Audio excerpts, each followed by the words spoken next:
So ma'am, you are most welcome dito sa ating lalawigan ng Sulu. Si Senator Amy Marcos.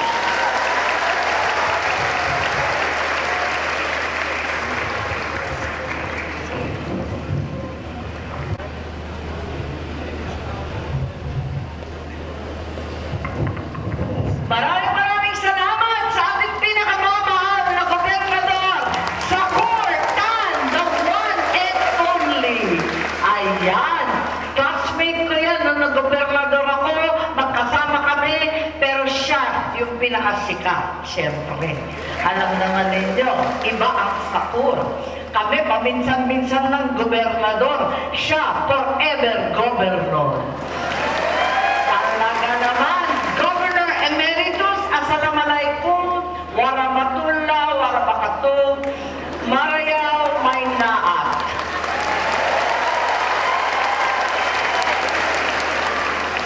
Sobrang saya ko na makabalik dito matapos ng ilang dekada na hindi makapagpasyal sa Sulu. Ako'y tuwa-tuwa makapunta rito dahil napakarami nating kaibigan. Pero bago ang lahat, Happy Eid Mubarak! Hari Raya Puasa! Thank you very much! Congratulations!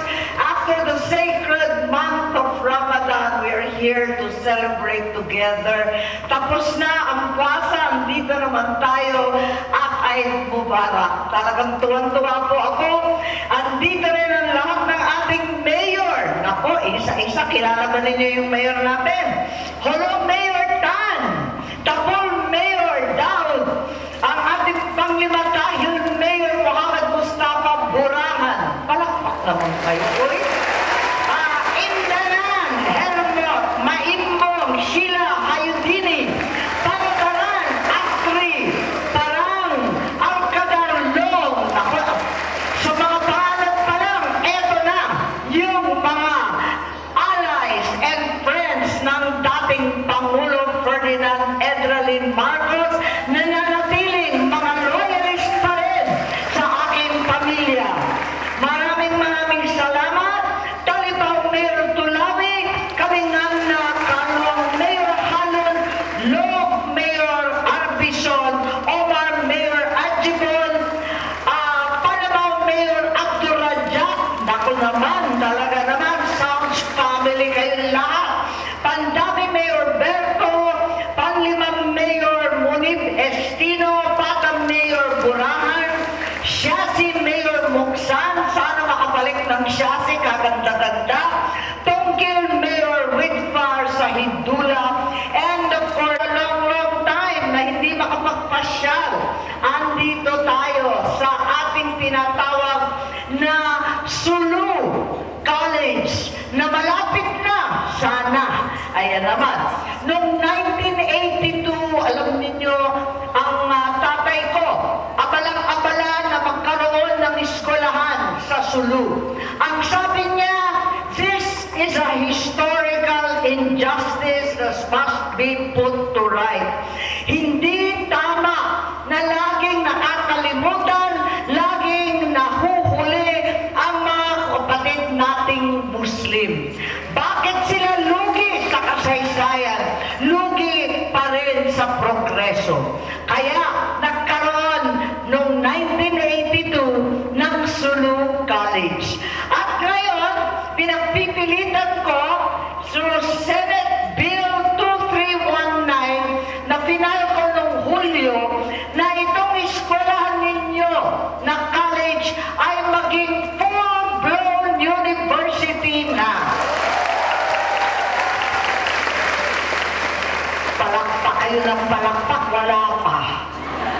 Sana tulungan ninyo ako para tuloy-tuloy at talagang mangyari na itong minimithi natin ang ating pangarap na maging university para mas marami pa makapasok at ang matatalino, masipag at magagaling na mga Muslim ay tuloy-tuloy na makatulong. Narito ang ating Division Commander General Patrimonio, our Police Colonel Paragas, General Tampos, and also our DSW Representative Hamila Arasid, asan yung DSWD?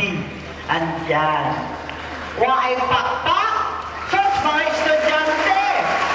Ang pera, galing sa DSWD. Sip-sip pa more. Pag sinabing DSWD, kusog pakpak, di ba? Ayan, talaga naman. At kailangan talaga tulungan natin ang ating mga estudyante. Ang totoo, malapit po ako, sanay ako, at 6 na taon ako nakasuot ng hijab.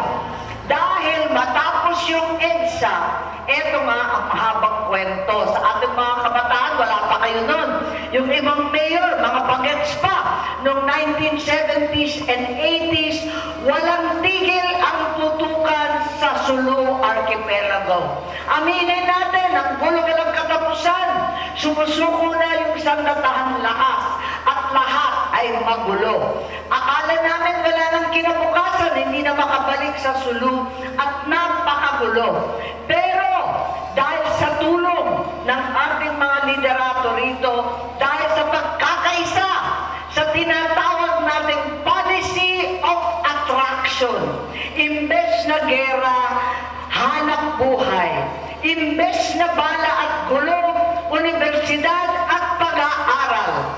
Imbes na tuloy-tuloy na pag-aaway, kapayapaan at trabaho. Yan lang naman ang pangarap ng bawat pamilya sa Sulu, ng bawat Pilipino na makapag-aral. Pero nauna yung kwento ko. Ang kwento ko kasi, ang nangyari nung na-EDSA, noong 1986, sa tulong ng ating mga kamusliman, ang nangyari kasi noon, talaga naman nagkaroon ng tahimik dito. Kaya lang, nagkagulo sa Maynila, nagkaroon ng EDSA. Umalis po kami, di namin alam kung saan kami matatapon. Hirap-hirap yung pamilya ko, yung tatay ko, halos prineso na lamang dyan sa Hawaii. Hindi namin maintindihan bakit kami dinala sa ibang lugar. At ako naman, hindi ko maintindihan, dala-dala ko 2 baby. At sabi ko, saan ba kami mapapadpad? Lahat ng bansa ayaw kaming tulungan. Inuupakan kami ng todo-todo ng malalaki at makakapangyarihang bansa. Tumatawag kami sa lahat ng tao nagpapasaklolo, walang tumutulong, at ang tanging tumulong lamang ay yung mga kapatid nating Muslim. Aminin ko, ang utang na loob ko sa iba't ibang kaharian ng Middle East na tumulong sa akin makaalis ng US na napakagulo nun. Aminin ko na ang laki ng utang na loob ng aking pamilya, ng aking mga anak, sa ating kaharian ng Morocco. Ang tagal-tagal ko po na nasa Rabat, Morocco, paikot-ikot hanggang sa Marrakesh, sa Fez, hanggang sa Agadir. Kabisado ko po yung ating desyerto. At lahat ng anak ko, kabisado rin magpuasa. Dahil napakatagal po namin doon. At ang laki talaga ng pagkukulang ng Kristiyano sa amin noon. Ang totoong kaibigan, ang totoong nag-rescue at tumulong sa amin, walang iba kundi ang mga kapatid na Muslim sa ibang bansa. Kaya sabihin mo na yung totoo, kung ano man ang magagawa ko para sa Sulu at sa lahat ng ating mga estudyanteng Muslim, gagawin ko po, asahan po ninyo. Yan talaga ay gagawin at gagawin dahil yan ang turo ng aking ama, tumanaw ng utang na loob sa lahat ng tumulong. At tumulong kayo sa panahon ng hirap at sakripisyo. Yan ang tunay na kaibigan. Sa ngayon, meron tayong tulong din at nakapagbigay tayo ng 30 million na CMGP noong 2022 sa probinsya. Inaasahan ko sunod-sunod yung 15 million for the improvement of roads,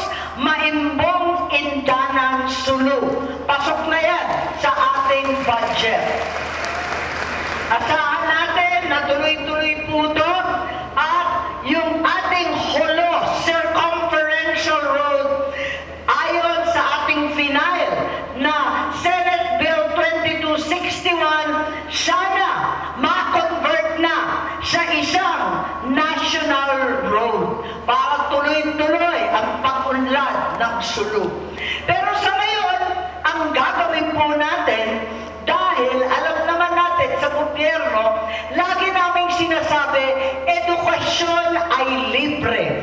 Libre mula elementary, high school, hanggang college ang mga bata, libre, walang bayad. Pero, ang totoo, libre nga kasi wala ng tuition. Pero, ang laki-laki pa rin ang ginagastos sa mga pamilya. Ang pamasahe, palaki ng palaki ang transport expense. Ang pagkain, kahit dito sa Sulu, sa probinsya, ay mahal ng pamahal. Alam natin na hindi pwede mag-aral na walang gadget ng mga devices. Ano naman ang pambili?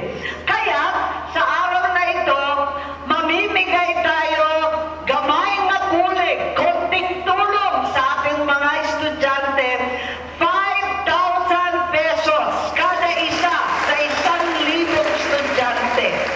Sana makatulong ito sa ating mga estudyante. Sino dito ang taga Sulu College of Technology? Ayan! 100 students to receive 5,000 pesos each. Sino dito? Sulu State College, 300. Wow, yung mga naka-blue pala. Sino ang Mindanao State University, Sulu? 300. Ayan. And Hajuputo School of Arts and Trades, 300. Panalo kayo sa ingay. Ayan. Maraming salamat at sana makatulong talaga ito. Gamitin natin sa tamang gawin at sigurado tayo makapagtapos. Tulad ng bawat isa, ang pangarap namin mga magulang ninyo ay ang bawat isang mag-graduate. Mag-graduate na kayo. Sino dito first year? Ayan, paumpisa pa lang. Second year. Ayan. Third year. Ayun. Sinong magka-graduate? Wow. Sinong walang balak mag-graduate kasi may jowa pa dito sa school? Kayo Ayan, tawa-tawa kayo kasi totoo. Dapat lahat mag-graduate. Yan ang pangarap natin lahat. Makapagtapos, makahanap na maayos na trabaho, at sadyang makatulong sa ating pamilya. Sa inyong lahat, asahan ninyo, tulad ng sinasabi, marami pa rin problema, marami pa rin hamon sa hinaharap. Pero tulad ng sinasabi ng mga ninuno natin, mas malawak ang langit kaysa sa lupa. Mas maraming solusyon kaysa problema. Ay may solusyon, ay may solusyon. Pero ang totoong solusyon ay ang kabataan at ang kinabukasan dito sa Mindanao, dito sa Sulu.